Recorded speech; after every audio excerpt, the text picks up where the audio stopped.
talking about building hot rods here. Not talking about sugarcoating. We're talking about everything. Knuckle busting. The rust in your fucking eyes. We're talking about building fucking hot rods. All right, ladies and gentlemen, welcome back to another episode of It's All About the Build podcast. Welcome back. We have a special guest in the house today. As always, though, it's Elliot Slack and Randy Bunting in the house. What's up, everybody? And we have a special guest today. Not only is he a good buddy of mine, but he's a hell of a fucking hot rod builder and the owner of Cane Creek Custom in Tennessee. And for those of you that might be living under a rock and don't know about Cane Creek Custom, it's a small family-owned business specializing in automotive paint restoration. Keeping it a small operation allows them to be extremely meticulous, leaving the customer with more than what they originally expected. And a little bit about Bryan. He takes building hot rods seriously, and just like us, there's a reason why he started his own business. So, Bryan, I'm opening up the microphone to you. Introduce yourself and give us a little bit on where'd you guys get the name? Oh, we lived on a little road in the middle of nowhere called Cane Creek, and couldn't think of a name, so that was a name, just because we lived on that road. But I like that. Just, it just doesn't have like your name, sitting out there. I think it has a nice ring to it. Yeah, I mean it's definitely unique, and it's got a nice ring, like you said. Yeah, it rolls off the tongue appropriately. Give me a little bit on I can never remember what fucking town you're in. So Linden, Tennessee. That's what it is. Yeah, Perry County. That's right. Everybody in the South, it's all county. Yeah. As far as you getting to where you're at, give us a little background on you getting into the field. Like, do you have, from where it started from, do you have the normal, my dad had a hot rod in the garage and grandpa was doing burnouts with me and shit like that? Or what brought you into this world? Growing up, my dad was kind of into cars, but no, I didn't have like the normal. I was kind of the oddball in the family. I always wanted to be around motors or motorcycles or something. And growing up, I guess I was a slacker. High school kind of failed. As we I are. was failing. Yep. I was horrible at sitting at a desk, but I had to pass.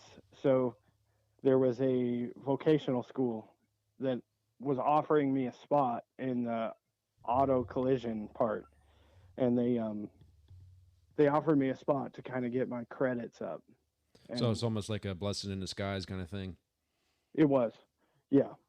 It was just I had to do something in order to graduate, and come and do some auto collision. Right. And that kind of turned in. I was there a couple months, and it turned into there was a custom motorcycle shop in town that used to hire kids out of the vocational school. So I was going to school, and then I got hired on at this motorcycle shop, and Okay, what'd you do there? Everything, as far as, well, I was in the paint department. They had so many departments. It was kind of like an assembly line almost. Huh, gotcha. Because they were so big, but got into, in the beginning, I was just like a helper, and that just, from there, it just started escalating and painting and kept moving forward. So after Votech, you pretty much had a lot of hands-on kind of learning experiences. Kind of sounds like an apprenticeship or something they were putting you in. Yeah, exactly. Kind of like a feel. What the hell can this sumbitch do? Yeah. yeah. And I bounced around from there to other shops, and from there I kind of moved up. I went to an Audi and Porsche dealership and got to work on a lot of German cars and Lambos and Ferraris, things of that sort. Right. Were you like a tech there? Yes. Okay. Yeah. So I was in their collision side doing paint work. Did they put you through any kind of schooling or classes? Not so much. Okay. So School We of were the hard kinda- knocks, Randy. yeah. Well, I know sometimes dealerships do that. I didn't. I don't know. Now, working on Well, stuff yeah. like that probably was pretty fucking sweet. It was cool. Like, Yeah. as far as like, I work on Volkswagens. Yeah. No, I work on Porsches and Audis and shit. That comes with a little bit of a, shot in the arm. Yeah. Yeah. Especially coming from like where I came from. I knew nothing about those cars. You walk in and you get to, I mean, we didn't get to drive them real far or nothing, but you get to drive a $150,000 Porsche. That's a big deal. Yeah. That was like, Oh hell yeah! How was That's the? So sorry, I didn't mean to cut you off there. no, it just kind of fuels the fire for more passion. If that's all I was getting at there. Oh, okay, yeah. How was the customers like? Did you do a lot of interacting with them, or you were just behind the scenes working on shit? I did a little bit of interacting, we kind of always had a joke like, you have an A4 and it's the cheap model of an Audi. Right. And those are the guys that are going to nitpick everything you do.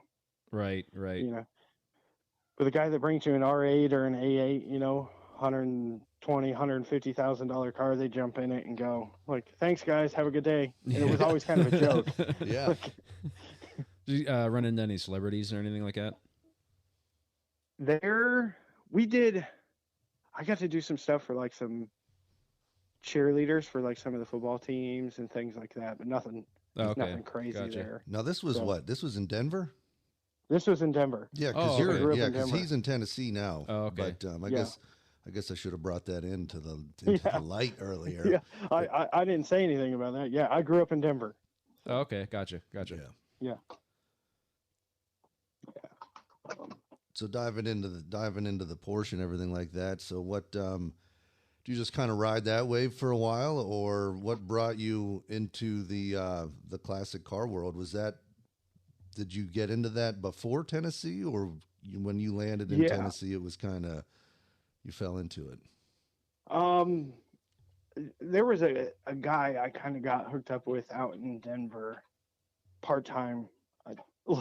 Like he was kind of a car builder that did a lot of Porsche 356s, like the old James Dean kind of style cars and things like that. Okay. And I did that. We would literally work in his garage, but we were building some of the most prestigious 356s you could find. That's awesome. And it was super cool. It was, and me, I was pretty young. I was probably, I don't know, probably 23 years old at the time. So like I was still learning about some of the older cars. It's like Randy's age right now. Right. I'm not 23. It was kind of got me going on a lot of it. Like I always had a passion for old cars, grew up watching, Hot Rod TV, every Sunday or whatever it was. Yeah. But sometimes you don't just jump right into that. You kind of have to, ride the waves here and there till you get to a certain point. Absolutely. Yeah, because I know, I never heard about the 356s or anything. We never had that conversation in passing yet. So I'm learning some shit about Bryan right now. Oh, I thought I had told you about that. Yeah, we did a bunch of those, and it was literally in a guy's garage. But there was the guy we kind of did them with. That he would bring us a lot of cars, and we would. This is all this one guy did, and he made it into like the Porsche Hall of Fame and stuff. But he would buy them, and we would paint them and build them, and then he would sell them. And it was a pretty cool route to go down. I know one of them went to like Pebble Beach, did really good in Pebble Beach. So was this was one customer that worked with you guys to build all these cars? Okay. Yeah. Okay. Yeah. That's nice. That's what you want. You want one rich guy to build all your cars. Yeah. Yeah. Yeah. Yeah. And then it fed this guy's little shop that I was working for. It just fed him all the time, and that turned into more work and more work. And that was like a path I was trying to go down, but I could never give up my normal job. I was always afraid. Now, what was the normal job you're talking about? You talking about flat rate type of deal, or Yes, yeah, So that you, flat rate collision stuff. okay, so you're doing this on the side. yeah, Yeah, Okay, yeah. gotcha. yeah? Because when you came to Tennessee, I don't mean to try to fast forward your story No, no, or no. Go change ahead. your story or whatever. Because right before I met you, isn't that you were doing something like that? You were turning and burning pretty much right before I met you, I think. Yeah, yeah. I When I came to Tennessee, I was in the collision shops Right. and hated it. Hated every minute. Hated chasing that flat rate all the time. Yeah, because I You mean, know. I feel like the flat rate. I mean, we were going to get into this a little bit later, but I feel like the flat rate just, it forces you to cut corners. It forces you to not be a good fucking builder, basically. Yeah, Like that's yeah. not You're even. gonna do it to a certain point, and that's good enough. Send it out the door, Right. kind of thing. So what brought you to Tennessee? Um, it was kind of a spur of the moment thing, but I kept saying, "Hey, I can buy a house there and build a shop for way cheaper than I can in Colorado." Right. Not anymore. So no, not anymore. Not anymore.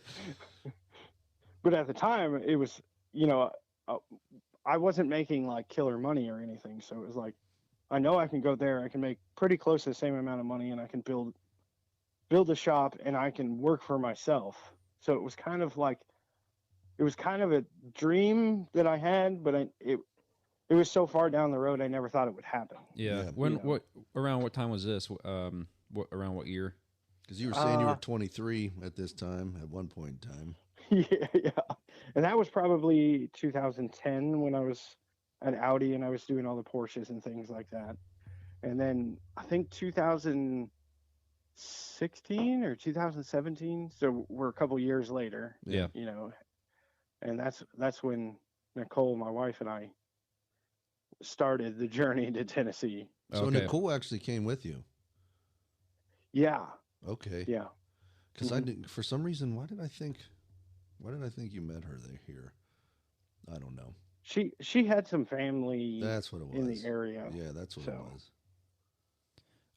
Around the 2017. I mean, I'm sure for a while now that like there's a lot of pretty decent hot rod shops in the Tennessee area. It's fucking insane. Yeah. It's crazy out here. When I moved down there, like half the reason whenever me and Melanie moved down there, like we were looking at Texas or Tennessee, and it was mainly because of the hot rod world. Mm-hmm. Because we actually, instead of like when we came to Indiana, we just fucking packed up and moved.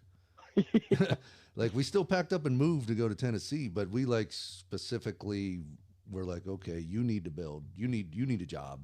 Melanie has a job, but what's going to be the best route for what the trajectory that we were trying to do? Because the beauty of it was I could tell people to go fuck themselves on Tuesday and I can have a job Thursday. I'd sit at the house and play with the cats on Wednesday and go get a job on Thursday because that's just how it was down there. Well, It's crazy. speaking of that,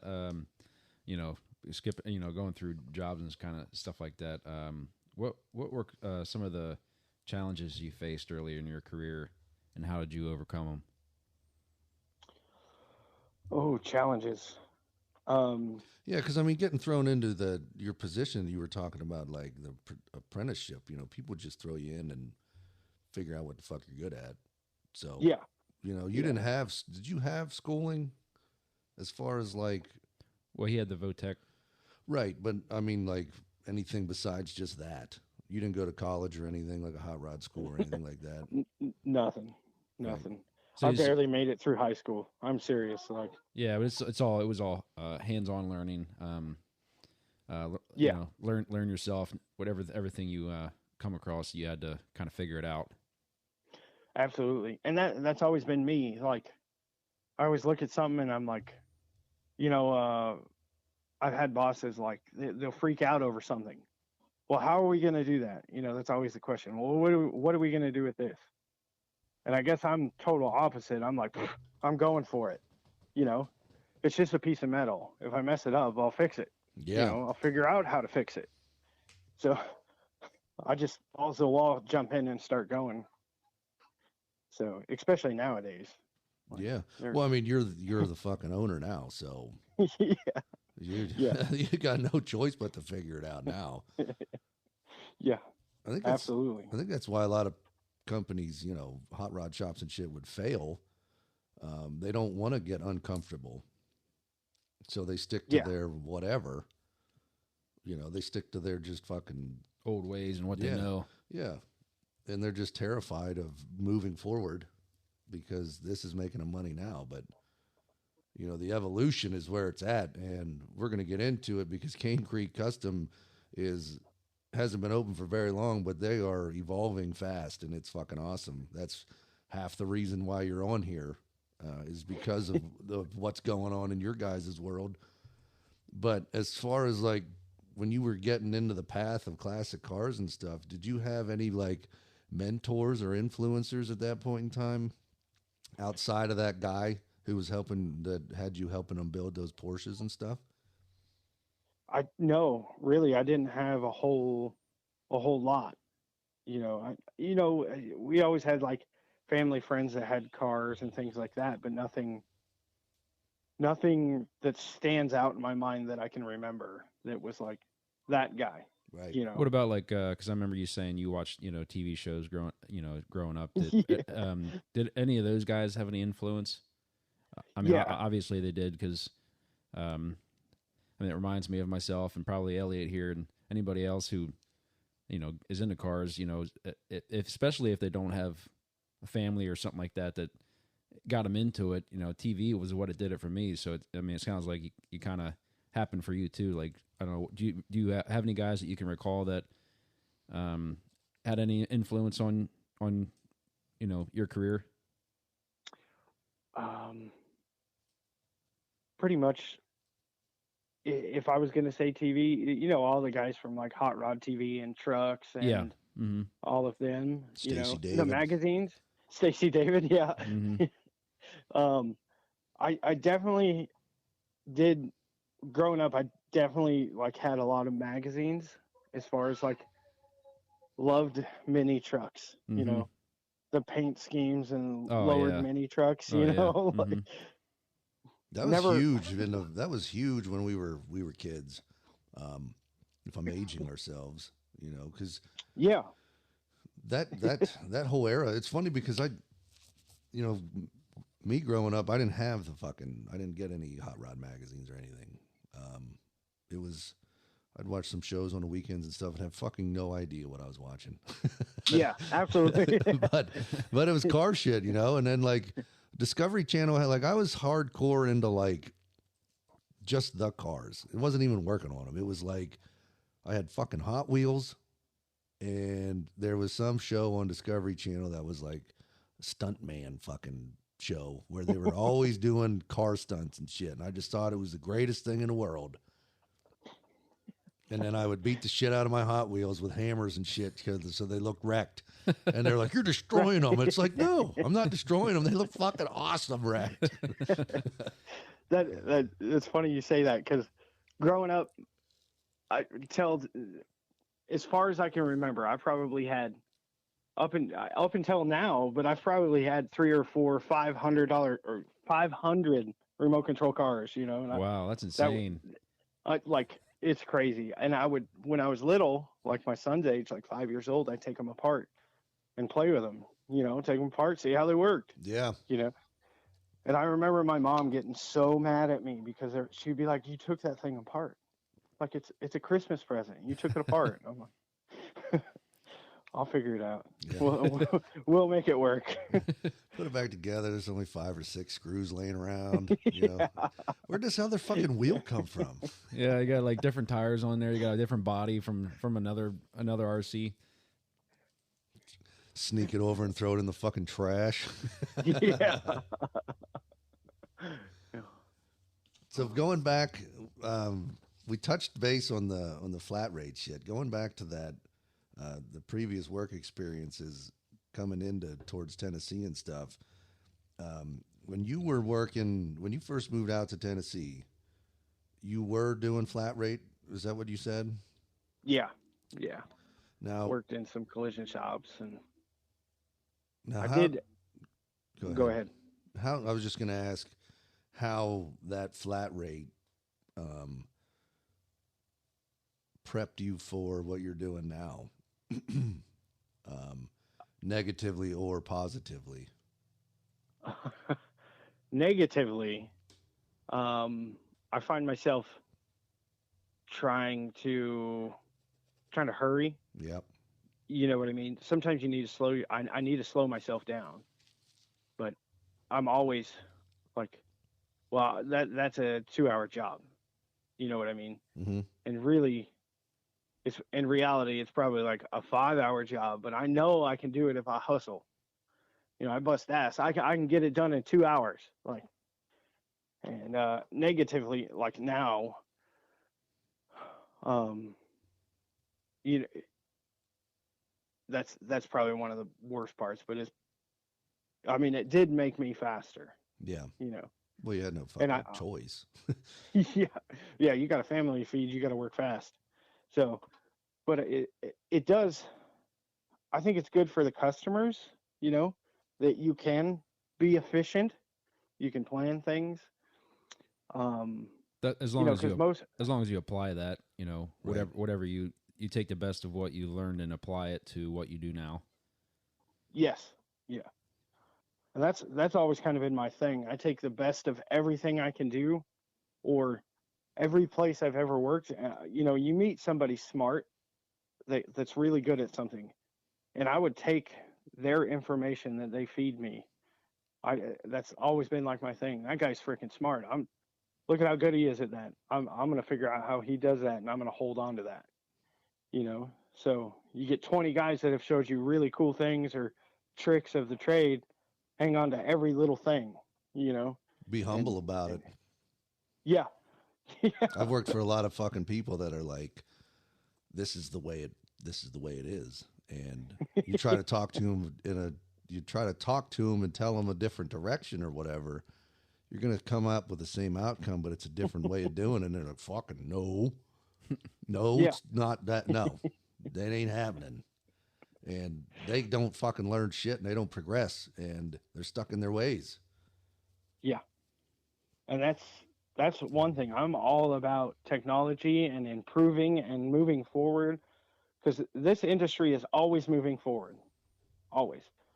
The paint, the chemicals, the everything is always constantly moving. Well, with you being in And the paint world, I could only imagine what from when you started painting to now. I could only imagine the differences in all the products you use and whatever the fuck California roll came up with last week. I was gonna say, including like PPE and all that kind of stuff too. Yeah. yes. Yeah.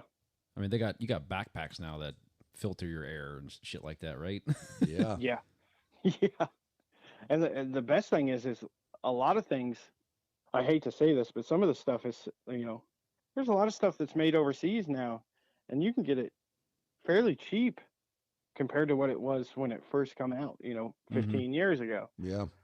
And uh like in my shop now, we run a lot of sandpaper um that I buy off of Amazon because I refuse to pay $80 for a roll of sandpaper. Yeah, You know, when I can it's buy this other stuff. crazy. Yeah, I can buy this other stuff and it's $20 a roll and it's way better than what we were getting. Yeah. So It's kind of fucking, it's kind of asinine. We talk about that every once in a while. Like, it's funny that you have to kiss somebody's ass so hard to get a deal for yourself that they're still making money off of. And they're charging somebody else, the normal person, even more fucking money. You know? yeah, Um, like I just had this conversation with the wife.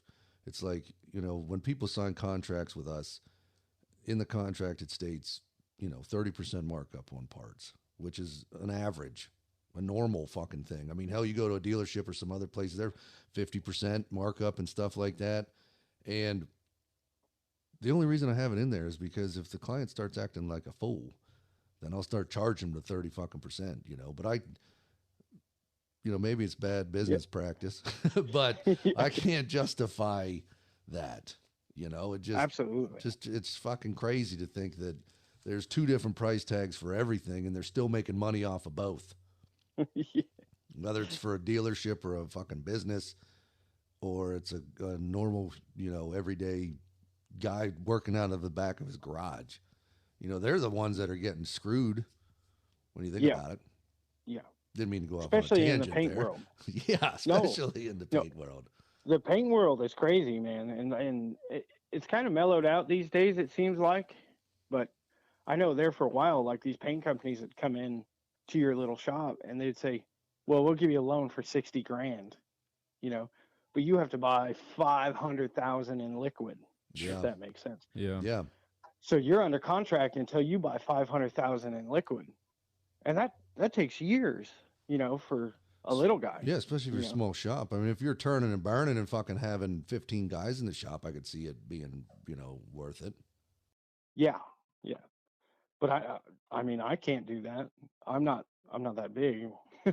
But a big dealership, it would work, but those little paint companies or paint stores, I should say, they love to come in and buy people like that, and then they charge them a fortune on paint and sandpapers and tapes and things like that. And that just turns around to the customer because you gotta put it back. They have to pay for most of that. So everybody's getting screwed. Okay, we're gonna have to pause it here. Holy fuck, the cat's going crazy. All right. I was like, what is that noise? Sorry about that, buddy. All right, and we're back.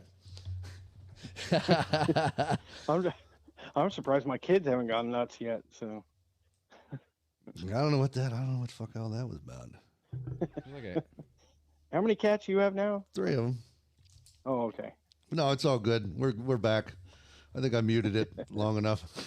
You were going off on your talking about all the just the ridiculousness of fucking prices and things.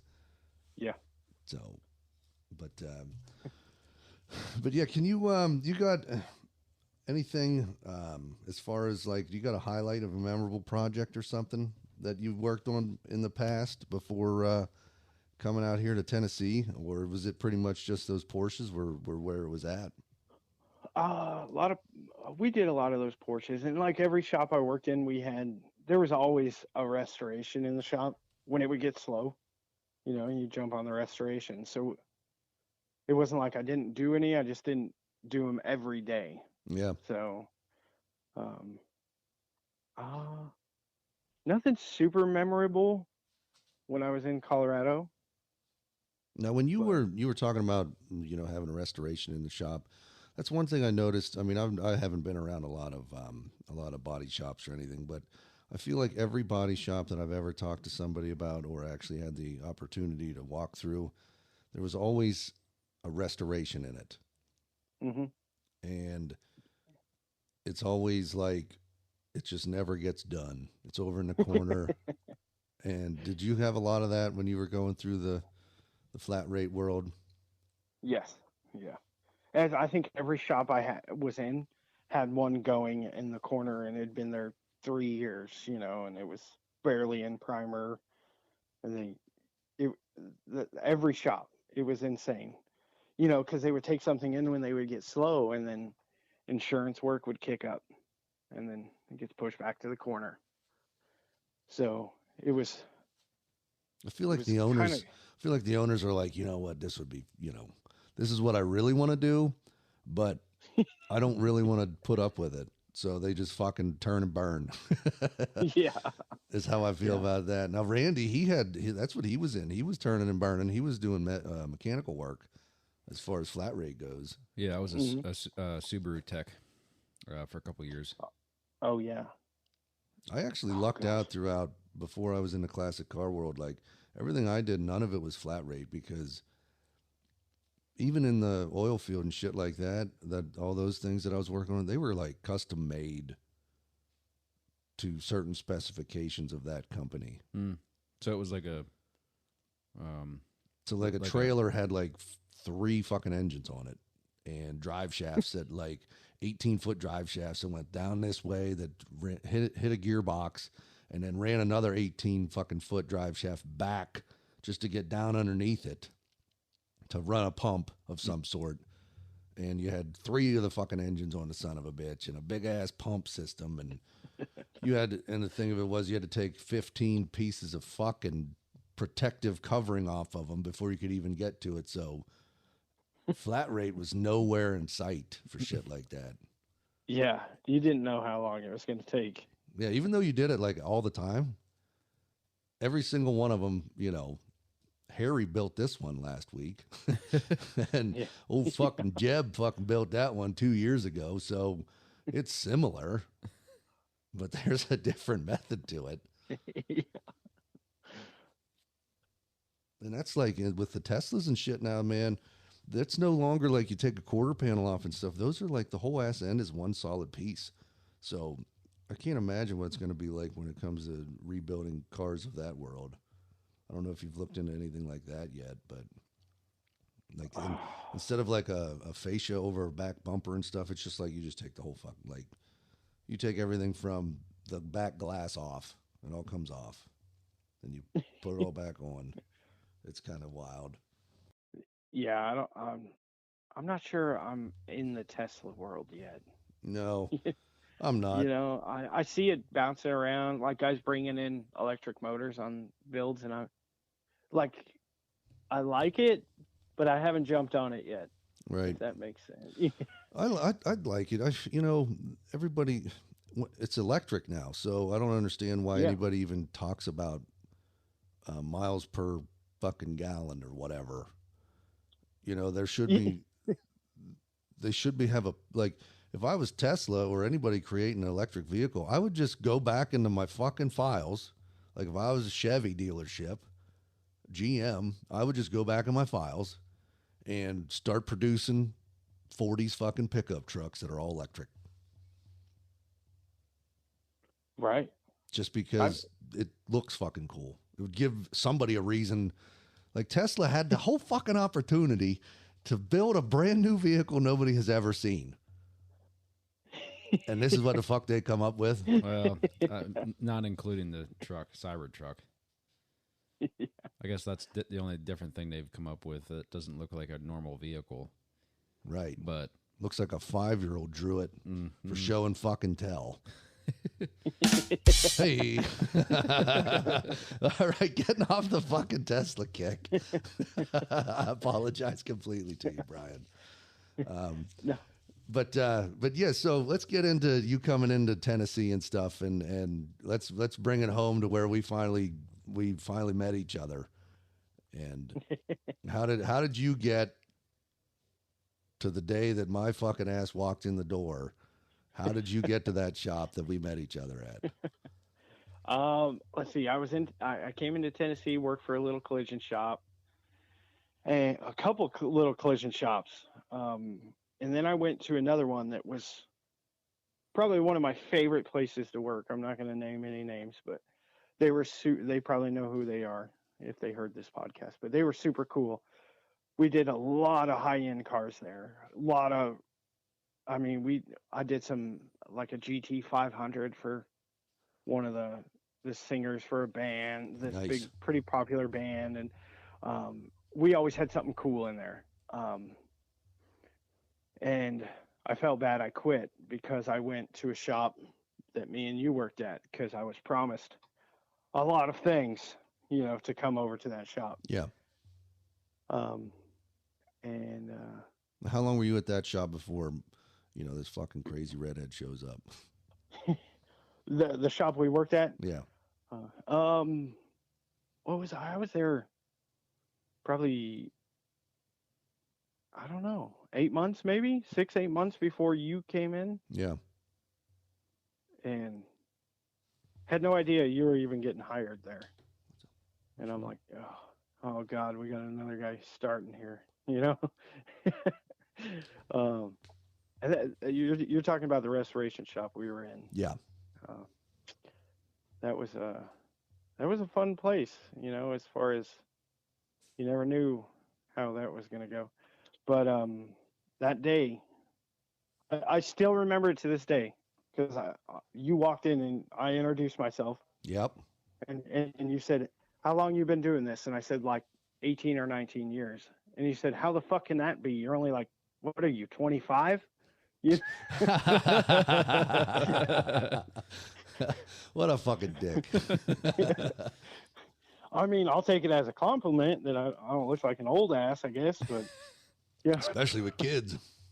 Yeah. No, I remember I was unloading my toolbox.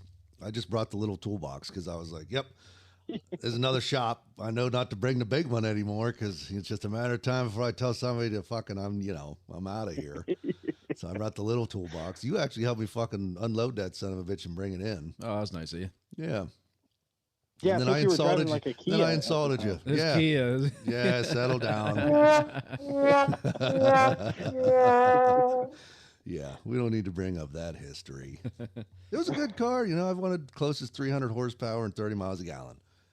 And I almost bought it from you. Remember? Yeah, I got 300 horsepower. I got 300 fucking horsepower plus I got 32 miles a gallon, 32.8 miles a gallon running 85 fucking mile an hour. Whoop-de-doo, Basil.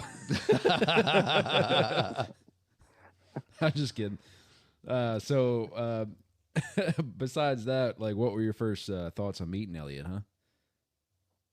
I didn't quite know how to take Elliot. Because there is no holding back. Working with Elliot, he just says whatever he wants to say. That's good or bad. That pretty much seems like the consensus here as far as people meeting me. Yeah. When I know the first thing I knew, like when I first met Bryan, and I don't hold anything back. So we started talking, and like I found out, he's got headphones in all the time, and it's like, hey, what are you listening to? And he's like, I'm fucking listening to, like, I don't even fucking know what the hell you were listening to some of the same stuff that I had come across. Like we were listening to like business shit. Yes. And like motivational, like fucking grab the world by the balls type of shit. And like, that was it. When I found out that you were all about that, it's like, yeah, that's what I'm talking about. Pretty much 8 hours a day. I would listen to that, and you'd come over and say, hey, have you listened to this podcast or these people? And no, let me check it out. And that was, it was always something, trying to figure out how to become more than what we were. Yeah, and we were like, you had a drive about you. That's why, that's why I fucking ever did talk to you and stayed in contact with you and everything, because we worked at that company all the way up until, my vocal structure got me in trouble. Yeah. You mean personality? Well, Bryan can tell you. Go ahead, Bryan. Tell him the story of your last day with me. Let me hear about this. What makes it even funnier is Elliot's on one side of the truck, the boss is on the other side. I'm sitting in between both of them, so you have to kind of picture that. And I think I've been told the story if it's the one I'm thinking of. Elliot's trying to get this truck to run. Let's just say the boss had gone in there and just hacked things out. He loved to do that after everyone left because he knew everything about anything if you asked him. Elliot is trying to tell him what's wrong with the vehicle, and the boss is telling him different. And it's escalating. And I'm in between them. I'm just the guy that hits the key at this point. Turn the key on, I got to test this. And the boss is telling him no, Elliot's telling him yes. And the boss says something, and Elliot says, if you would just shut the fuck up and listen for a minute. That's fucking awesome. You'd understand what I'm trying to tell you. And I'd never seen somebody get so, like, those cartoons where like steam comes out their ears? that was the boss. Like he I was turned going to ask, bright red. what was his face looking like? He was insulted in his own house. How do you think Oh, it yeah. was, Randy? But the funny thing was, he sent you home. Did he? Yeah, I because don't remember, even remember. he sent everybody home, and like I was the last person he didn't send home early that day. And then he told me, he's like, it's getting close to Christmas. We're gonna, we're shutting down for a couple weeks. Why don't you just take your box home with you? That way, because we're leaving. I don't want anything to get stolen or whatever. It's like, dude, just fucking tell me I'm fired. So he don't want to have that conversation in front of everybody. So he let everybody else go, and then I'm not sure why. He was just completely distraught the rest of the day. Although he left me the fuck alone. He did. Yeah. But It was a little awkward being in between everyone while him and the boss are arguing. yeah, I bet. Yeah, sorry about that, Brian. I don't know if I ever apologized, but I apologize right now. But no, you stayed there working for a little while longer, and I moved on to another job because it was easy to do that. I think. Yeah. I was headed. No. You kind of went home and started doing things. Yeah, that's right. Because I was like, you know what? Because throughout the whole process of us working together, you were like, I want to build a fucking empire. And I was like, I want to build a fucking empire. And it's like, well, fucking let's do it. And Yeah. And I think that whole time I was doing cars at home, if you remember. Yeah. Like, Yeah. And we ended up going and looking at some vehicles together because I was like, between the two of us, we can fucking do it, man. we can build anything. Yeah. Yeah. And that's when we got the news that we were moving. And we had to, the typical fucking, we got to be gone in 3 weeks type of thing. I even missed your fucking wedding because we had to pack up and leave so fucking fast. Right. Yeah, because I was getting married. Yeah. Nicole and I were getting married, and Congratulations. yeah, thanks. Elliot was supposed to be my best man, but he had to leave. Yeah. So. Fucking, I had to be the son of a bitch. Well, it's like he ended up. It was so crazy because we lost some people in our family, and we put in to move, and then it was the same old thing. Like the first time we moved, we had 3 weeks, so we got to go ahead, and we had to fucking pack everything and move. So while you were celebrating one of the best days of your life, I was celebrating driving up and down fucking 65. Is that when you broke down? No. Oh, okay. No, this was not that time. Oh, okay. Gotcha. It was close. Yeah. But it was like, we got to pack up our whole, because we ended up selling the house. We sold the house in 3 days. Yeah. Because it was supposed to be calm and cool and a slow process. And that's right. Because it was fucking chaos. Everything escalated. Yeah. It did. Yeah. But we came to Indiana and started this shit. And then Brian. Yeah. I was going to ask for what happened after that. Well, Brian, okay. So I don't mean to tell your story, but you bought another place, right? Right. Yeah. I had some problems with a neighbor, if you remember. Yeah. Running over some dogs and stuff, and I was like, we're moving, and we just kind of packed up and left, and we only moved like 20 minutes down the road, but we bought a house. Like yeah. Yeah, and it was crazy. We bought a house that was just enough to barely work out of. It's got like a 4-car garage, and it was enough to kind of pull some cars in and do some work. So. Yeah, and it was crazy because I moved to Indiana, and I was like, okay, we're starting this. And you moved to a new house, and you're like, fuck this, we're starting this. So, like, you were getting your LLC. I was getting my LLC. Like, all this was happening all at the same time. So we were, like, constantly calling each other, to find out, like, what route we were doing, like, what the fuck was going, like, it was crazy to have. How do we do this? Yeah. Yeah, it's like, well, I'm calling a lawyer. I'll let you know what the fuck's going on. But when we moved up here, we had the whole process of trying to find a county that would allow us. And the same thing with you. You had to find a town that you were allowed to do this out of. Mm-hmm. And yeah. I ended up moving to a little town. I Yeah. mean, I don't. It's a tiny little place. Just what am I? East of Nashville, about an hour. Yeah. You said Linden? So Linden? Linden. Linden. Okay. Yeah, it's Now, a tiny little town. I think there's only like 1,500 people here, maybe. now the town itself has welcomed you and the wife with open arms because you guys both started a business. Because your wife started not a nursery. What the hell did she start? She's like a little daycare. yeah, like a Yeah. little daycare. Yeah. All at the same time. It's like, yeah, All at the same time. Brian's crazy ass is like, you know what? I'm gonna fucking start a business, but let's just fucking do two of them at the same time. Yeah. Yeah. I bet you that wasn't stressful. Oh man. And well, working after Elliot left that shop, or things came to an end with Elliot at that shop. Yeah, he just never called me back after Christmas like he said he was going to.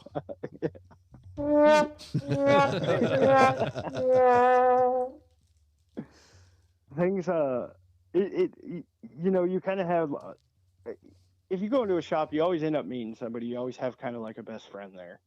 It makes the day go by, especially when you have to work with somebody. And Elliot was like my best friend there. Yeah, So when he left, it was like, this place sucks. I really can't deal with this fucking place now. I went through the same. I went through the same thing. I was after Elliot left. When we worked together, I was like, man, this place is boring now. Yeah, this place is fucking boring. crazy fuck walking through the shop saying hello. I was like, I had to update my personality.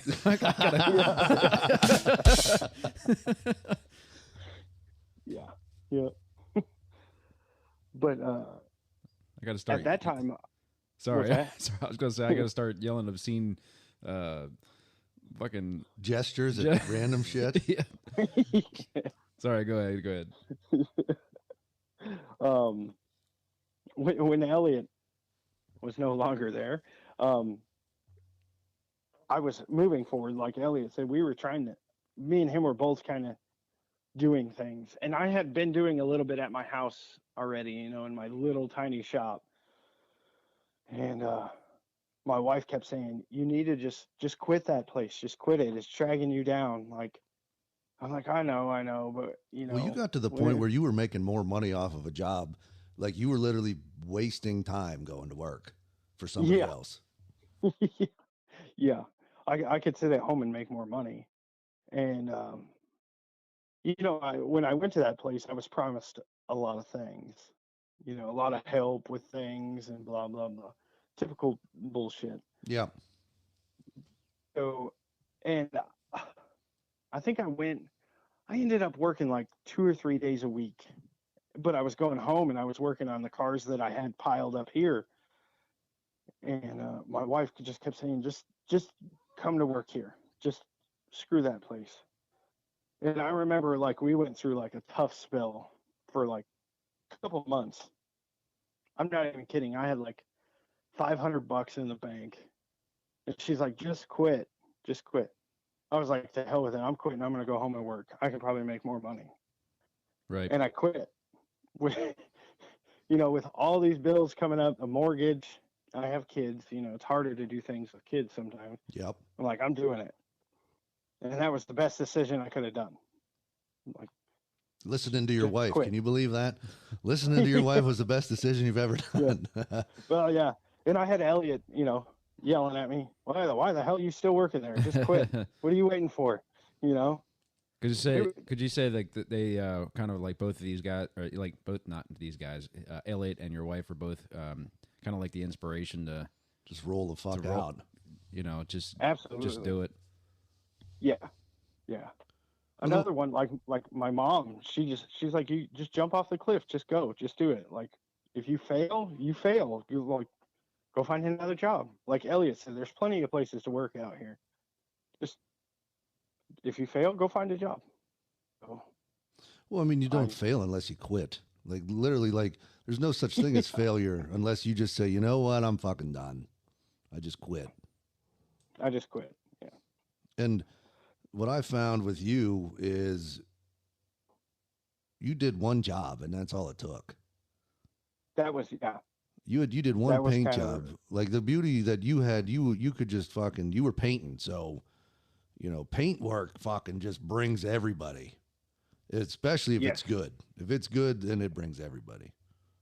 yeah, and yeah, it that and being honest, you know, do a good job, be honest. People will bring you work, Yeah. you know. That's all they're really asking for is somebody to be straight with them. Or they appreciate it. Yeah. Yeah, yeah. I have a saying I tell every one of my customers that I pick up from, or they bring me a car. You know, if you're going to be an asshole, you can kind of come and get your car and get it out of my shop because I did this to have fun and enjoy life. I want to be around builds. I want to see cool cars. I don't want to be around you and it ruin what it is. You know, Yeah. ruin everything I have. I enjoy this, and horrible customers don't make it fun. So No. Hell no. Um, I just heard a thing the other day. Somebody was talking to Chip Foose, and Chip Foose said, "You're only as good as your customer allows you to be." right, And if it you is true. and if your customer's a fucking dick, I don't want to fucking work with you. You know, I wish I had $1 million customer every fucking job I have. Yes. Yeah. But at the same time, that fucking really resonated because it's like, yeah, if you're not happy with what I'm doing, it's not my fault. Yeah. It's your fault. Yeah. You came in like you want to cut corners and try to save as much money as possible because that's what 90% of the people that show up, that's how they fucking, their mentality is. And you try to tell them one way or the other, like, just let me do my thing. And they don't fucking listen. And it takes, you know the story. You own a fucking business.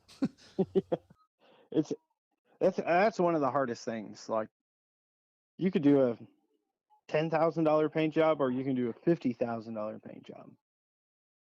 I'm okay with it. I'll do a $50,000 paint job, and it'll be the nicest thing you've ever seen in your life. Yeah. But the customer's going to hold you back from doing that because they don't want to pay 50 grand. Right. You know, and there's a fine line when you're working too. You know, how far do I go? I know my name is on it, but how much time do I spend? You're talking about a lot of free time at that point. I mean, even I give people fucking free time all the time just because I'm like, this thing, I can't just stop. I just can't move forward. Like I gotta finish this. This needs to be, like, yep, I'm just not on the clock today. I'm just fucking doing this for free. Do you do a lot of that free time work? Absolutely. Oh, all the time. You know, I end up, especially in the body and paint, you're like, it's not straight. It's not straight enough, or, the body work is crap or whatever. And you're just like, I'm just going to go over that again, which, the customer's like, I'm not paying another $500 or another $1,000. Yeah, that sucks. But like I respect that because if you didn't do that and the end result comes out less than what you wanted, like you almost kick yourself in the ass no matter what, because you say to yourself, like, I should have just done that and it would have been 10 times better. And I know that I'm dealing with this customer, but for me, it's still, like you said, it's your name on it still. And it kind of sucks. You could look at it both ways. You can be, I'm not working on it. If you're not going to pay for it, I'm not working on it. You can do that. Sometimes you have to do that kind of stuff, especially when they're not very nice customers. But sometimes if it's a certain kind of build or a certain, you have a certain vision in mind. You kind of just have to do what you have to do to get it done. Yes. Yeah. And you kind of have to just bite the bullet and do it. Sometimes it's the way it goes. But so starting your business and everything, what was like the initial vision for Cane Creek Customs? The initial vision, honestly, I just wanted to work for myself. Yeah. I mean, at the time of opening it, I didn't think I would have as much work as I do now. But I was like, if I fail, like if I'm failing, I'll paint tractors. I don't care. Yeah. So, but I just wanted to make a living and do some cool things, you know, in the process. Well, the And crazy thing was when I was working with you, some of the stuff that was coming to you to finish was like, what the fuck is this?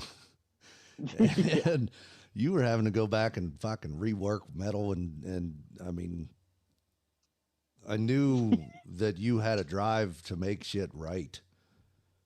You Right. know, and that was another reason why we got along so well, is because I was like, I've only worked with like literally I can count on fucking 3 fingers. You being one of them, Randy being another, and the other dude works at fucking works with Dave Kindig, for fuck's sake. He literally had his hands on the fucking latest Riddler Award winner, you know, and so cool. Randy has had his hands on a fucking 2 Riddler Award winners, you know, and it's just and you were right there with like, you know what, this is, you know, I want to be able to do this myself and do it right. Yeah. Is what I hated stuff coming to me and they wanted me to slap a bunch of Bondo in it. And it's like, man, we can do this faster if we just do it right. Yeah. You know? There'd be no Bondo if you just fucking Yeah. quit dicking off back there. What are you doing? Yeah. Stop listening to the boss, you know? Yeah. Jeez. Yeah. Which I understand, you know, show cars, and you're going to have some filler in there. It's going to happen. Well, I mean, if know? if you're trying to make it like if you want it laser straight, you have to have the final touches, man. Yeah. It And just has to happen. I don't give a shit what anybody says on the old interweb. The keyboard warriors, like, you don't know what the fuck you're talking about. Anyways, you know, like, Yeah. it has to be in there. Even if it's a high build primer, you know what I mean? Like, or you just can't. You just can't. It has to be there. Yeah. It has to. It's part of the game, but you know, so many people have ruined that part by just slapping it full 1/2 inch thick. Yeah. And then it comes out 5 years later and they're like, I don't understand. Well, it's not supposed to be that thick. You know what amazes me though? Sometimes I get into some of these cars and it's like, man, look how much fucking filler is in this. And it has held up. Like, it has held up. I don't know what they were doing back in the fucking 70s and 80s with their Bondo, but it was like, this thing could build a fucking house. Like, it has held up through thick and thin. And somehow I just had it. I had a Camaro blasted the other day, and it was like, there's spots on it that are like 3/4 of an inch thick. And then I thought about it. I'm like, that car was done in 1981, and it still looked great. You know, like, at least his prep work was on point. Yeah, right. Yeah, he prepped it right. Yeah. So when you were, what was some of the biggest obstacles you encountered whenever you were trying to start Cane Creek? Oh, trying to learn how to run a business, you know, what to do. As far as that was a huge obstacle for me, like not knowing anything, you know, failing, you know, they always say like a good businessman always fails. Like, yep, it's true. You got to learn from your mistakes. So, that's probably one of them. And, having enough space to work is another one. Yeah. So, because when you started, I guess that can push into another question. So when you started, you said you were working out of a couple car garage, right? yeah. And then as Yeah, far as space, cars in it. as far as space goes, you were like, well, fuck, I'm adding to it. So you added a deck system over top of that to give you more room, right? Yeah. And now you have a big ass fucking building because you were like, I need more fucking room. Yeah. So I pretty much started out in the little shop garage and then built on my new building on the property. And that's been a whole mission of builds, dealing with people. But now we've got that up and running pretty well. But it's, you never have enough room. So now, how did you go about getting your first clientele, building your name, and getting people to come in the door? What was your process on that, or did you just, I'm gonna fucking have one and see what happens? I think like the very first one I did when I was working for myself in Tennessee, I went to pick up a motorcycle, like a little motorcycle for my son. And the guy was like, "You know anyone that like restores cars?" I'm like, "I do." I had nowhere to go.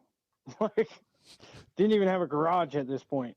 I had to like rent a garage from my mom, like 20 miles away. And like, luckily, it was just like a house that she wasn't in. I was Yeah. like doing a restoration in her garage. I remember that. Yeah. And I totally winged it. I didn't even have a compressor at this time. But the shop, like, I'd been doing it restorations for a while, like a long time, and paint and body, that was nothing to me. I was like, dude, I could do it under a tent if I had to. Yeah. I was just making it work with whatever I had. And but that was just kind of a spur of the moment thing, and that kind of rolled into a little bit of word of mouth through some people. And I kind of kept getting hooked up with somebody who would be like, "Oh, I know a guy that can do that. Bryan, you interested in this?" And I'm like, "Yeah, like I'll do it." And that car turned into another one, which turned into this.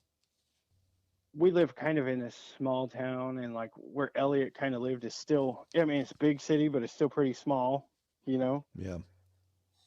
And you know how it is down in the South here. Everybody is word of mouth. Yeah, it's pretty impressive. It is, seriously, like if they know somebody, they will definitely help you out down here. Yeah. Where I came from in Colorado, that was not a thing. Like Colorado, I tried to paint a lot of motorcycles on the side and do things, and it was so hard to just get the ball rolling. I mean, it may have been me too. I was preoccupied with other crap, but yeah. Now, what approaches have you pretty much, or have you set in stone as far as growing and sustaining some business? Have you done any like advertising or anything? If you want to get into a little bit about, you decided to get an actual storefront. Yeah. How's that worked, and is that helping sustain some work? Yeah. I mean, we do a lot of advertising straight over Facebook, like our Instagram, things like that. Yeah. And we really don't even advertise a whole lot. As far as paying for it? Yeah. Yeah. We don't do much of it. We did at first. We would put things out there, and Nicole and we used to go to a lot of car shows, and we make like custom license plates, Yeah. and we would try to put our names out there. And I think we went to a car show one time, and it was funny. Nicole made a bunch of shirts for the kids, and their shirts were like, "If you need your car painted, ask my dad." Yeah. Greatest advertising ever. Excellent. We all had like shirts on, and I think I even made some for Elliot that kind of said along the same lines. I still got that son of a bitch. I tell you what, I paid hundreds and hundreds of dollars for shirts that don't fucking fit and look like shit. And that freebie that I got from your wife is fucking still running strong, man. I can't believe it. That's been a few years now. Yeah. And that thing, they say you get 50 washes out of it. I tell you what, man, I put probably a good 100 washes through that shit. So whatever material she was using, stick with that shit. Yeah. That was just, we would do weird things like that, and we would get a car here or there. And we did get a car off one of those T-shirts once at the C10 Nationals, but But we kind of grew, and we were like, it'd be nice to have a storefront. So in our little town, we opened up a little shop doing like some detail work and ceramic coatings and buffings and things like that. Oh, good for you. That's awesome. Yeah. But I didn't even look at it as that because I really didn't want to do a bunch of that. But the shop that was in town had a couple lifts in it. Mm-hmm. And I'm like, a lift would be cool. And I don't have any room for it. But Another building. another building. So that business over there is it's about 3 minutes away from my house. Not or bad. my big shop, which my shop is on my property here. So it's a 3 minute drive, and we can head right over there and put something on a lift if we need to, or Do you have anybody working over there then? no, nobody's over there like full time. Like we have like a little C10 over there we're doing some wiring on, and I'll send one of the guys over there to finish up wiring and stuff. Gotcha. We do both of us will bounce back and forth. I got a couple guys that work for me, one full-time guy and then a couple part-time guys. My full-time guy, he's pretty good. Like he's been around the business a long time. So I don't have to go back over his work a whole lot. Yeah. And it's good though, because sometimes he comes in and he looks at my work and he's like, hey, that thing's a little wobbly. I missed something. Yeah, that's great to have another set of eyes. Yeah. And that's good that he's straight with you too, and not just like kissing your ass and then fucking walks away and like you got to talks to his wife. You should have seen what the boss did today. I understand that. I've been on the other side of that. Yeah, right. Yeah. That's a good relationship. Mm-hmm. Yeah, like we're pretty good to each other. We don't bother each other a whole lot, so. Now, did you have any like unexpected challenges come up in the midst of growing? Or was it kind of, you said about, you were down there the last $500 and your wife was like, quit. That's pretty fucking ballsy. Yeah, dude, it was kind of up and down there at first, right around that time was real rocky. Like we just had unexpected things, like just normal bills and things that were just kind of kicking me in the balls, but nothing crazy unexpected that I remember. As far as challenges, You see any challenges with your employees? I know since you started having some come on, you had some that didn't work out and some that did work out. And yeah, it's hard. It's hard to be the boss. I'm not a boss. I never wanted to be a boss. yeah, You just want to build cool fucking shit.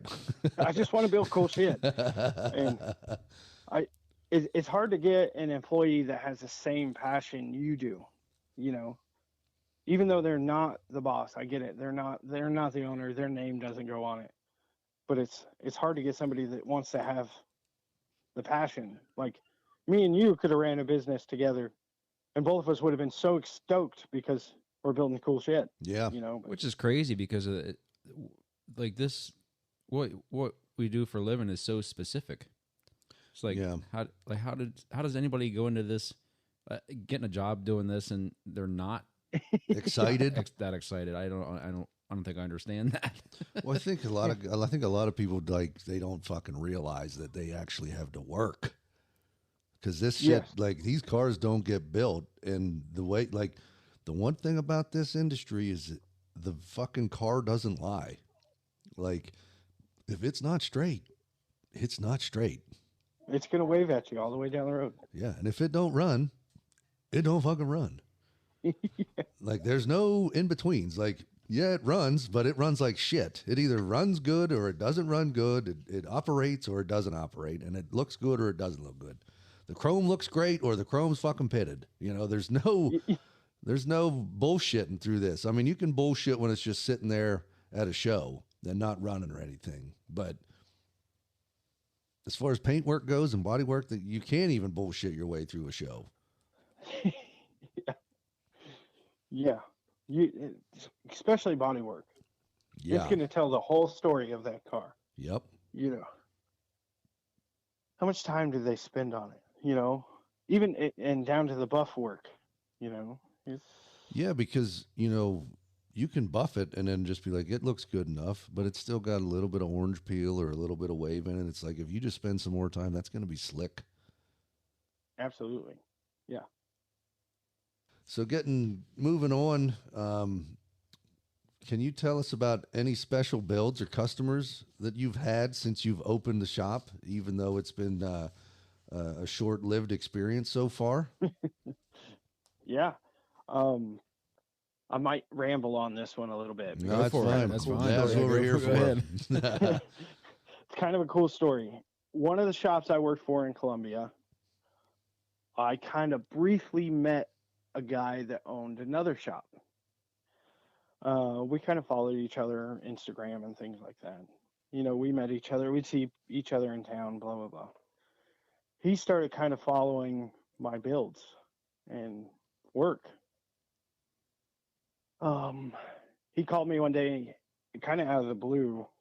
You know, I wouldn't say we were like friends at the time, you know, more of acquaintances. And he called me and he says, "Hey, I got a car, you know, I don't recommend anybody to anybody, but I really like what you do. Would you do this car for me?" I'm like, "Yeah." Well, it was a typical Mustang, you know, just paint this Mustang. Yeah. I get in the middle of it and he calls me and he's like, "Hey, I need you to stop on that Mustang because I have something else through another shop." He says, "I'm going to hook you up through these guys. These are guys you want to deal with. Great people." Okay.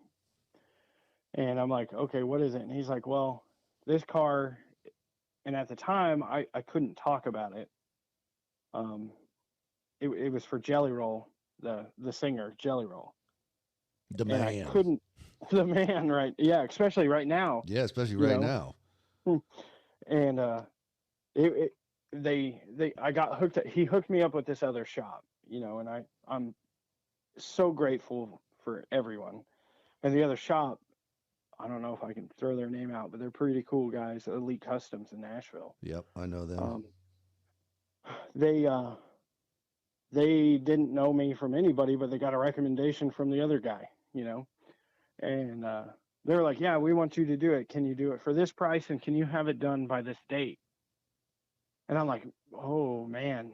Like, they gave me 3 months to pretty much bodywork, paint, buff a car, which at the time I was kind of a one-man show. I had another guy starting to work with me. Well, let's tell the listeners what the car was, because it's one thing to do a car, and it's another thing to do a fucking boat. This ain't no Vega. Yeah. Yeah. It was a 61 Continental, Lincoln Continental. Yeah, so which is a 4-door suicides, fucking the whole 9 yards. So you're basically got 3 months to build a tractor trailer. Yeah, pretty much. Yeah. And make it fucking slick. And it's not like your typical one where, I mean, I shouldn't say typical, but everybody's going to look at that car. It's got to be slick. It's got to be straight. And, well, it's for Jelly Roll. Yeah. And the reason it had to be done is because it was being built for him to drive up to the CMA Awards. And that's why it had to be done by a certain date, because he was taking it. Red carpet special. So what Literally. condition? What condition was it in when you got it? It was in pretty good condition. There was one quarter panel that was trashed on it, but as far as the rest, it wasn't like rusty or anything like that. So was this for the people listening? Like, what stage was it in when you got it? Like, what? Like, was it? It was torn down. Like, Elite Customs had already taken the motor out and the seats out. And, okay. You know, taking the top off. So it was kind of ready to go to a body shop. Okay, gotcha. Yeah. Was that better, or is that better or worse for you? I encourage that. Like if they're bringing it just for paint, Yeah. like, yeah, that's the way to do it. You know, especially if you don't have a lot of money, you can save yourself a lot of money if you can take the car apart. Right. That makes perfect sense. Yeah. You know, because taking door panels apart, yeah, I'm going to charge you by the hour to take those things apart. Right. And if you can sit in your garage or whatever and take it apart before you bring it to me, you're gonna save yourself a couple $100, you know. So Take notes, everybody. yeah, yeah. So continue on. What happened after that? After the car came to me. Yeah, or like how, or you know, continue your story there. Sorry. Oh, well, I got into it, and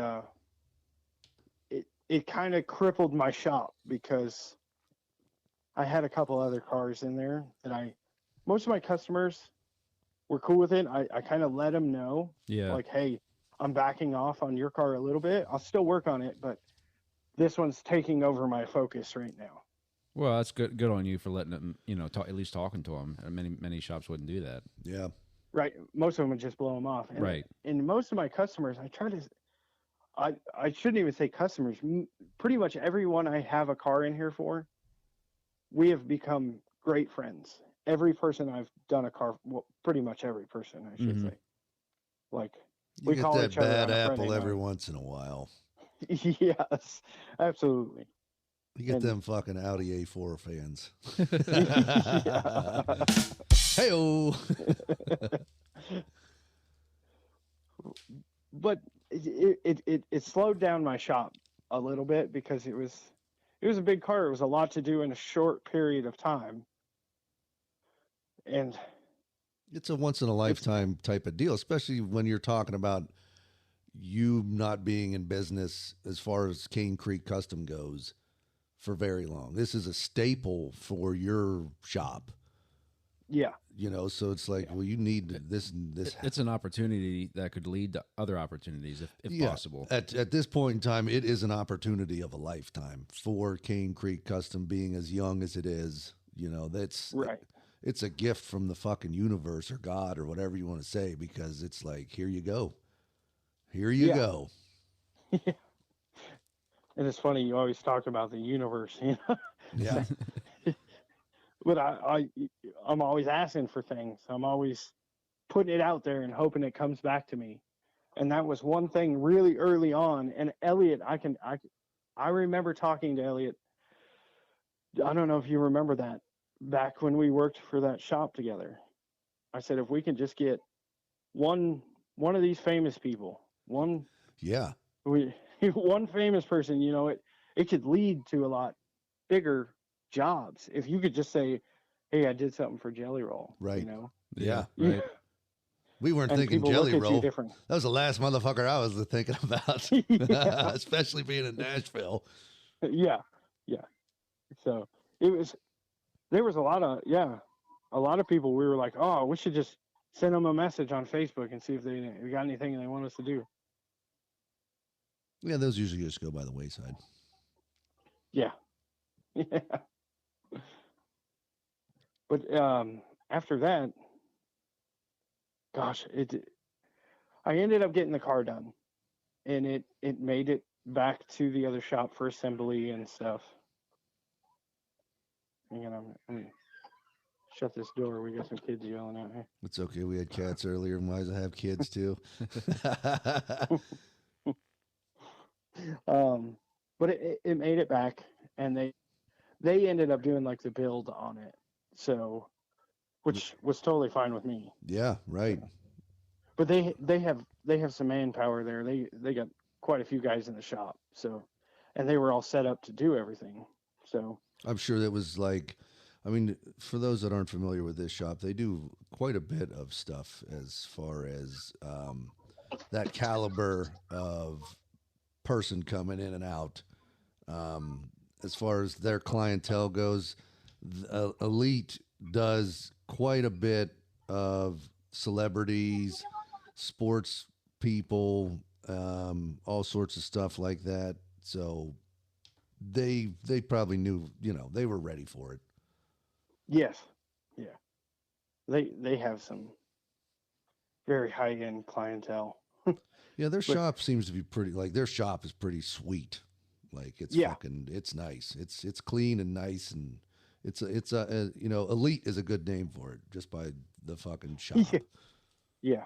So how do you think that paint job came out then? It was I think I could have done a lot better on it if I had more time. Right. I mean, you only had Yeah. you said you had 3 months. I don't even think it was 3 months. Yeah, I think it was it was like 7 weeks. Yeah. Oh, okay. Now that I think about it, it wasn't even 3 months. I was thinking it was like 3 months, but it was like 7 weeks. Okay. So, I think I squished it over to like 7.5 because I was like, I ain't done yet. I'll have it back to you, I promise. Right. Yeah, because for those listeners that don't understand, just to cut and buff something like that, we're talking about fucking hours and weeks of work just to cut and buff. I think, yeah, we had, oh gosh, I want to say we had 70 hours of cut and buff, which was not a lot. Right. It's a giant car, but it was not. I could have definitely cut and buffed a lot longer on that thing. Yeah, you just had to get it done. But the beauty of it was, like, you couldn't talk about it. You couldn't post anything about it. It was all hush shit. And then CMAs came out, and the fucking very first thing they posted was a video of Jelly Roll rolling out of that son of a bitch and getting his wife out of the car. Yeah. And then he ended up winning some fucking like Dude of the Year award or whatever it was. So it was fucking beautiful timing for you. Yeah, it was awesome. Like it was super cool to see it rolling up. Yeah. And I finally got to like say I freaking did that. Yeah. I got to be part of that. Yeah, that's a good feeling. Yeah. Because it really sucks when you're just kind of hiding it. There was a couple people Elliot knew and like, family and a couple of my customers knew, but I knew. You knew. Yeah. Fucking Randy knows everything. And it was kind of comical because some of the people that I told, my wife runs a daycare, so there's constantly people by the shop and this and that. And Nicole was like, hey, he's doing Jelly Rolls car. So they'd go over to the shop. Is this Jelly Rolls? Yeah, this is Jelly Rolls. And some of the people were, you could tell they were like, like this little dude in Linden is working on some big celebrity's car. Okay. Yeah. But I keep to myself pretty much in our little town for the most part. So it was kind of comical. They were like, why would you have Jelly Rolls here? Yeah. Why not? Yeah, why the fuck not, bud? Why don't you have Jelly Rolls? Why aren't you making Jelly Rolls? You son of a bitch. Yeah, right? Yeah. What are you doing? Yeah, right. Now, as far as community goes, that goes into our next question. How's the relationship in the community been since you showed up? I know, anytime you're bringing money into the community, you get a, an attaboy, but you like to keep to yourself and things like that. So, like when I was coming into this community, I actually had to go to I had to set up a court hearing and talk to him and tell him what I was trying to do and stuff. And, go through the whole 5-person panel and get the thumbs, the yays or the nays and everything. And they were all like, yeah, come do it, and there was other counties that we couldn't buy a house in because they were like, well, you're going to have oil and stuff and you're going to change oils and things. It's like, lady, are you listening to the fucking words coming out of my mouth? My wife's going to change more oil on the fucking pad of the fucking house of the garage than I am of customers' cars, Yeah. Yeah. Yeah, I didn't mean to go on a tangent. So yeah, the question is, how has the community relationship been with you guys? They have, for the most part, they've all been great. The people in town have been really good. They, especially, I've gotten a lot more, especially since I've done jelly rolls and people found out I did it, you know. And we opened that other little storefront, so people want to know who we are. Yeah. Kind of. A lot of people in town know my wife because of the daycare, and she's kind of she kind of gets around and talks to people, and she knows more people than I do. Yeah. And I kind of hide in the shop all day, but Well, it's not like you can build hot rods out in out in the street. Yeah. yeah. But I don't know. Some places in Tennessee you could great. probably get away with it. Oh yeah, definitely. I didn't mean to cut you off. I apologize. No, it's the community's been absolutely awesome as far as thing. They, all the way down to, like, if I share something on Facebook, the mayor in town will like it, That's or awesome. somebody higher up will share it. And, I actually, one of the buildings that I rent in town, I rent from the sheriff in town. So, and I've done work for him. I painted some dragster parts for him and things like that, but everybody's been awesome. That's cool. So where your shop is, or not the shop, but the storefront, would you ever get an opportunity to like close the street down and do kind of like a little car show there or something like that, or anything like that? Yeah. So we are. It's funny you say that because we were in the middle of planning one, and it's a little town with a little square with one main road through the middle of it. Yeah. And we actually, here in the next week or two, we are going to talk with, I don't even know who we got to talk to in town, but about shutting down the town and bringing in some cars. That's That'd be awesome. Because I think, and we do have like a big park in town that's not far from my other shop. So we may end up doing it this year there. Yeah. But next year, I think I can get even more cars next year. So just something to bring it in and change the community around, Well, you have to let us know. Yeah. Yeah. It'd be fun to come down. Fucking bike ride. Maybe we'll have a car finished. Yeah. Bring her down. Yeah. Yeah. That's how far is it? Was 6 hours maybe? Well, it depends on if you break down on the side of the road. No, not break down. It depends on if you lock the fucking key out of your car when you're trying to find a fucking license plate that flew off the fucking trailer. What he said. Yeah. But yeah, on average, it's 6.5 hours. Yeah. Now, how does it feel? Well, okay, back to the jelly roll thing. I didn't even ask that question. I apologize to move forward so fast from that, but you kind of mentioned on it, your clientele or you said you saw an uptick with something like that after the car was finally out and you could say, hey, I did this. You definitely saw an uptick and people reaching out and things of that nature. Yeah. Definitely a lot more interest. Like, kind of, what do you do? Right.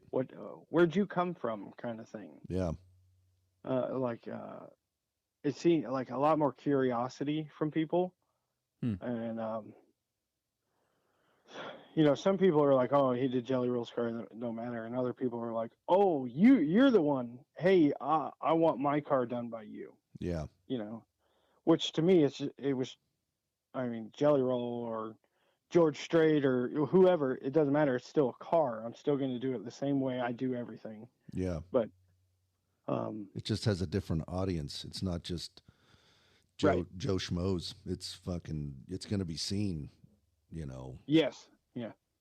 That was another question I was going to ask about that I completely didn't even ask was how was your approach towards something like that? If you have a different approach towards a jelly roll car or opposed to somebody else's car. I'm assuming you don't, because if you did, I wouldn't be fucking talking to you. Yeah, pretty much everything's going to get done, I guess, to the best of my ability, So I guess you have a process that you kind of stick to then, that whatever you think that works best, but also at the same time, be innovative. Yes. Yeah. And I definitely have a process. But I always say, like, I don't want to be that old guy that doesn't try anything new. Yep. So It's always good I'm to keep not up with the afraid. times. Mm-hmm. Yeah, I'm not afraid to try something different, or, you know, there's, you know, and nowadays there's so many different paint lines and things like that, which, well, that's not all we've been doing. We've been diving into builds lately, but Yeah, because I know when you first started, you were doing nothing but paint work, and you were like, "I want to build some fucking cars. I don't even, you yeah, know, I like paint and everything, but I want to build some fucking cars, man." yeah, that's been a big thing now. Like, we are definitely getting a lot more builds, you know. Which is awesome. We have which I'm totally cool with. It's kind of a change of pace, because I'm all about the whole car, all about the build, you know. Hell yeah! Yeah.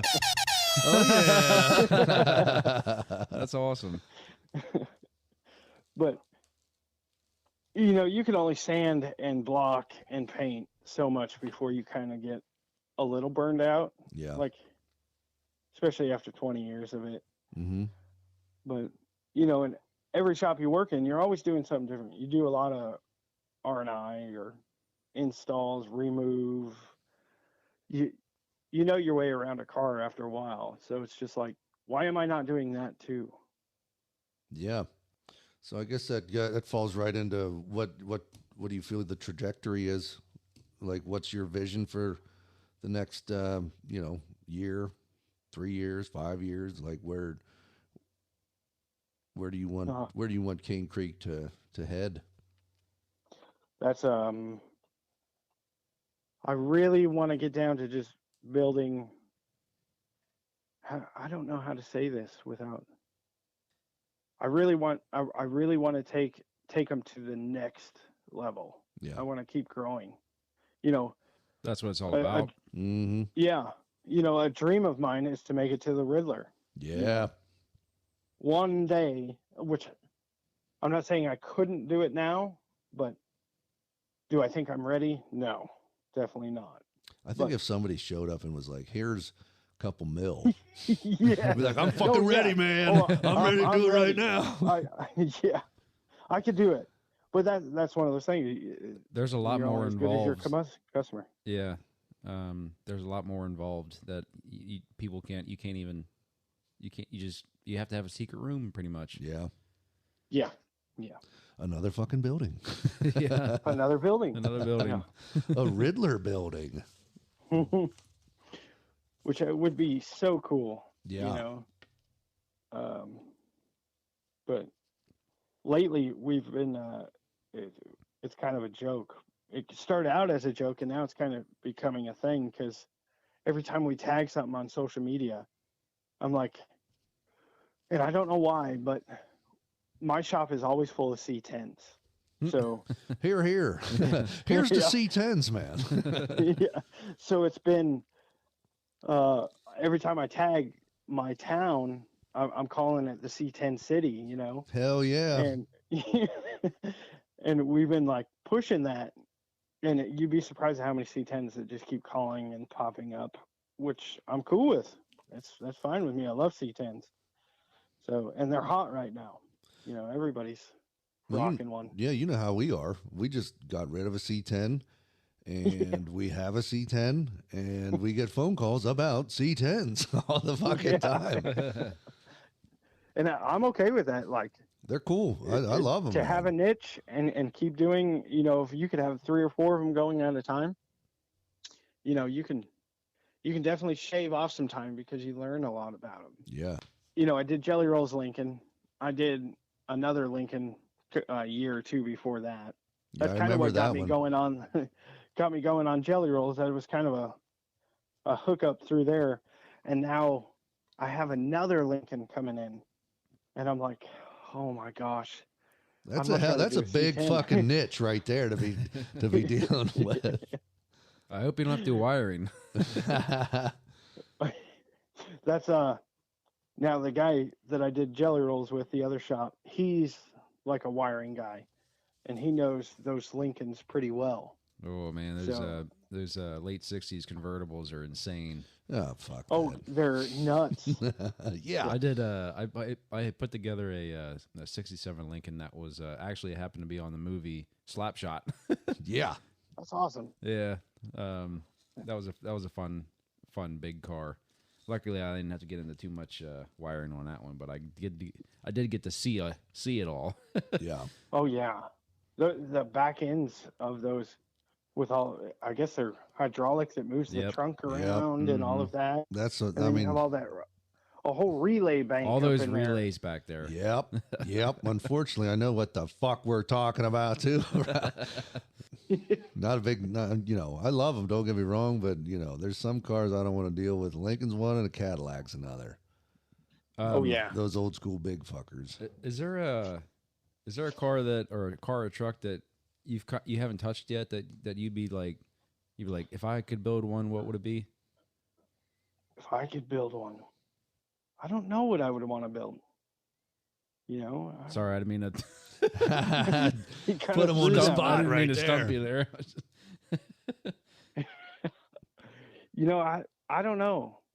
I kind of always wanted to I really want to do just like a full blown custom everything. It doesn't matter what it is, but Yeah, I would like to make my own frame and yeah, right.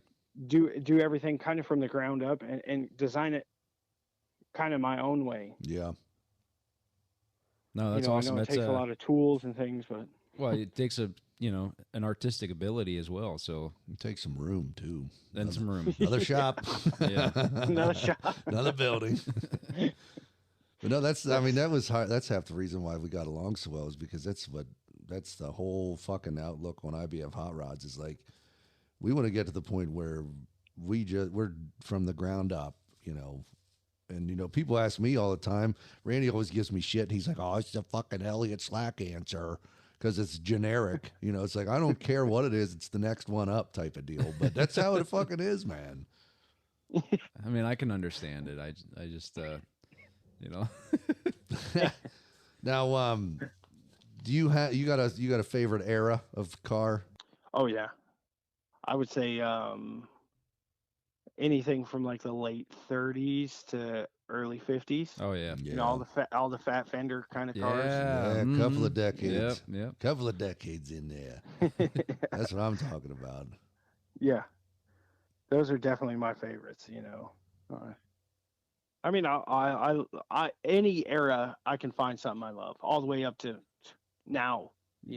Right. Yeah, I mean, there's always some good. There's always something that stands out. Yeah, you got your good and bad. Mm-hmm. Yeah.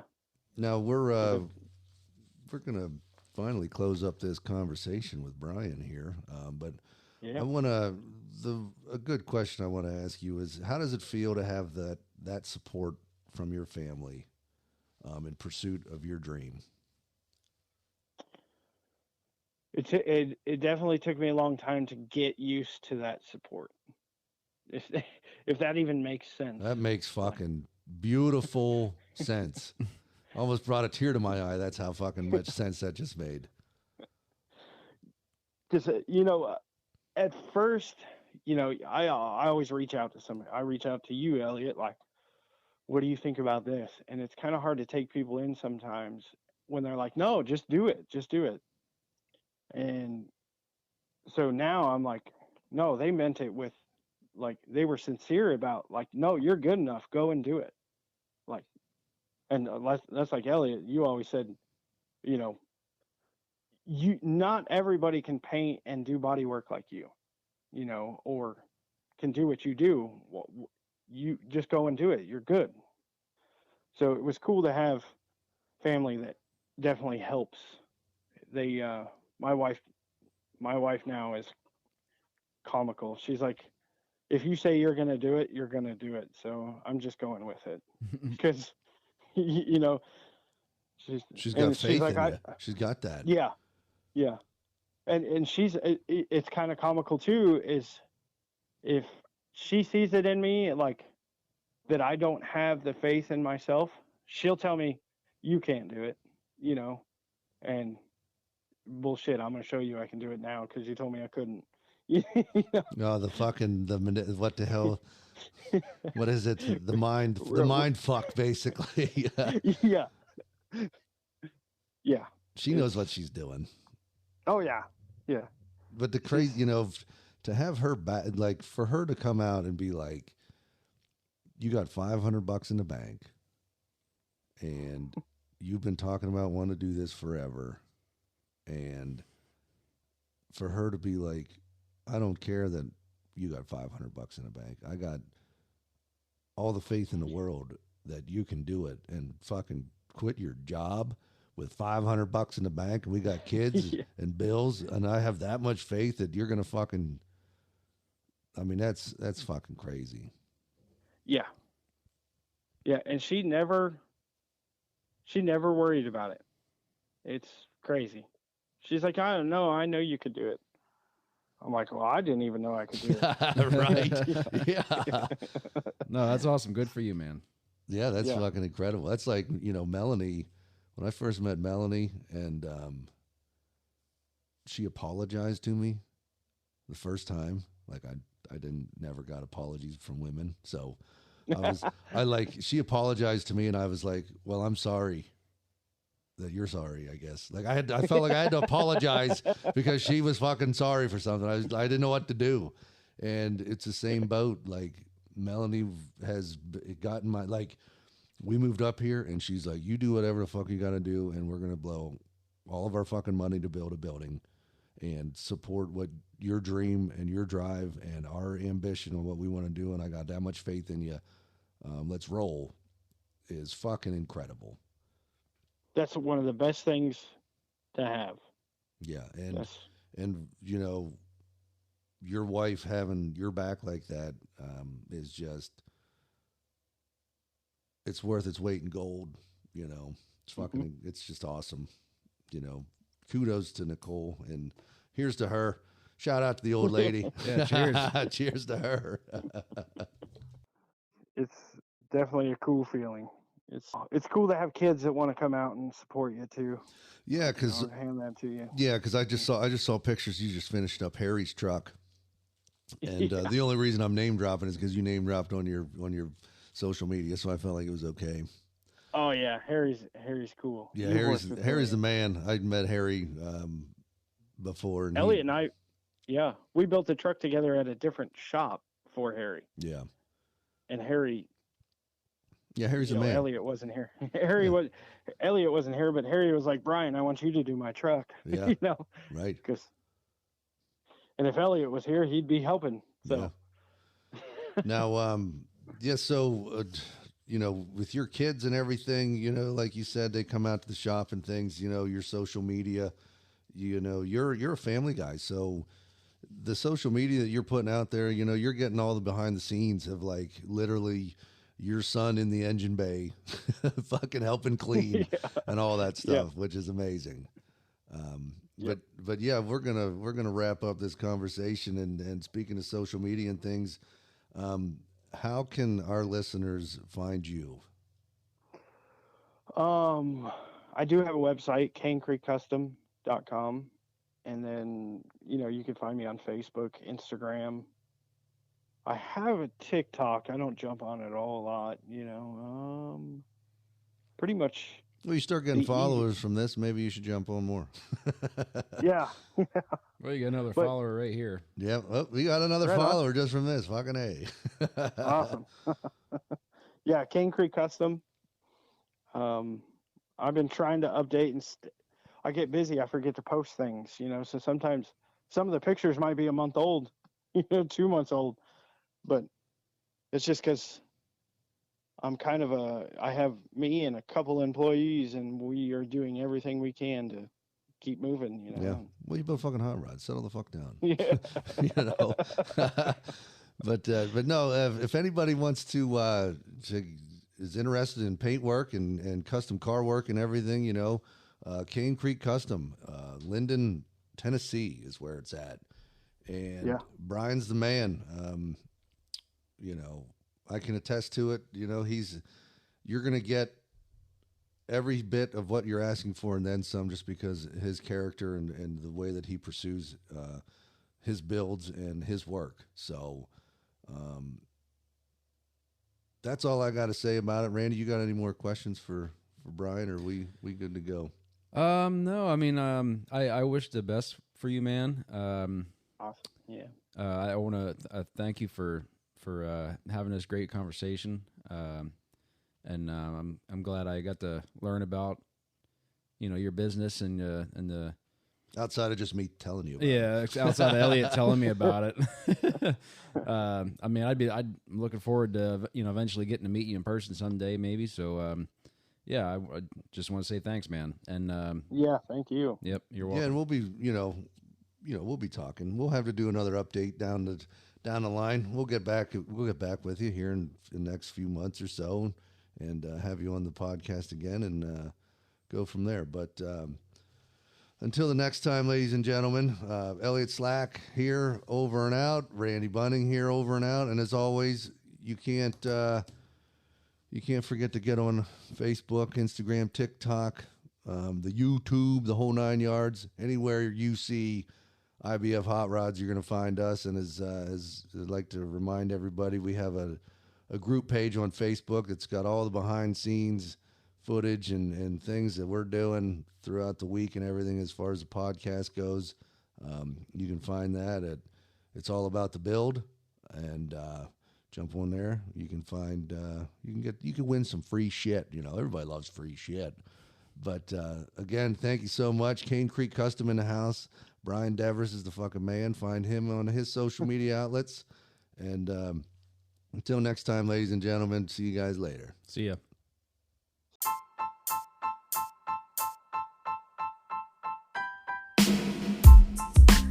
Thanks for listening to this episode of It's All About the Build podcast. Please comment and let us know your thoughts. Subscribe to the channel to follow along, and if you haven't already, check out our Facebook, Instagram, YouTube, and TikTok to keep up with what we have going on every week. Thank you all for listening.